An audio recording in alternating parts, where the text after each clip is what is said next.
So anyway, yeah, so iNNERFiRE then against aAa will be happening soon. So let's get in the arena for round 3 and aAa claim a round. So that does put them up 2-1 all, and the gates are going to open. So both rogues here using full mutilate builds. You can see both sitting, well actually Desis sitting at 130 energy, Hiss sitting at 120. That might indicate Hiss is either using different glyph or a different build altogether without Vigor.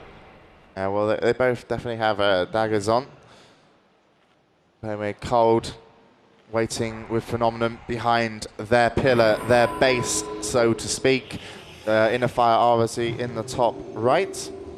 They are going to go, or looking to go offensive, or looking to get a poly. And over by the other pillar, where the team of Against All Authority are camped out. So Hiss, aNNERLiT, and Phoenix. Let's check out where the rogues are. Hiss is going to be behind.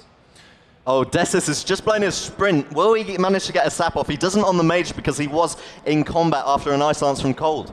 Yeah, I think Desis actually gets bored waiting for these matches to start. Look at this, sap just came in on Phoenix.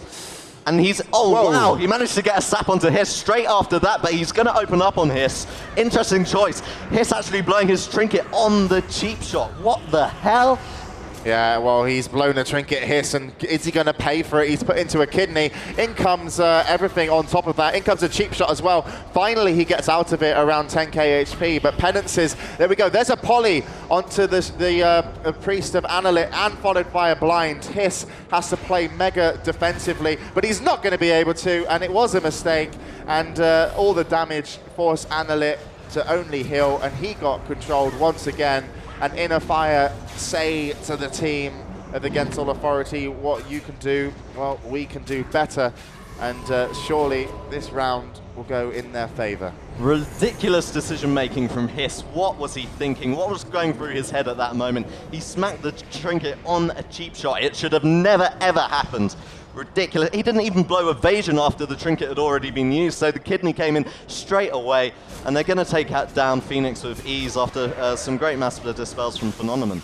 Yeah, they did, and obviously got put into another cheap shot after that kidney, and it was a nice sheep, followed by an early blind actually. The sheep hadn't worn off yet, but still it was enough to get the kill, and that's what it's all about. And so then waiting for aNNERLiT to go down. This is either a score of 3-1 or 2-1, I will remind you. So iNNERFiRE claim victory there on that round. So kind of watching Desis, pretty amazing opener. You don't normally expect at this level to get a sap onto the priest cleanly, and then a sap onto a stealth rogue cleanly, and he did both. He did, yeah, and opening straight up onto Hiss afterwards. That is what you've got to do. You can't really switch over to the mage if he's playing full ice. You either have to open up on that on the rogue or on the priest at the start of these mirror games. Yeah, and there is actually going to be victory then for iNNERFiRE as they have beaten Against All Authority 3-1. The game where aAa left was counted as a win, so they must have left that match, and handshakes being exchanged, and you can see they're Cold walking with Desis. Seems very happy about their first victory. So a win for iNNERFiRE. We kind of maybe expected it on Matthew's part. I thought aAa might have turned up with a little bit more. They had a really nice round, but they only produced one good round out of the 4. So much to be desired later in the tournament.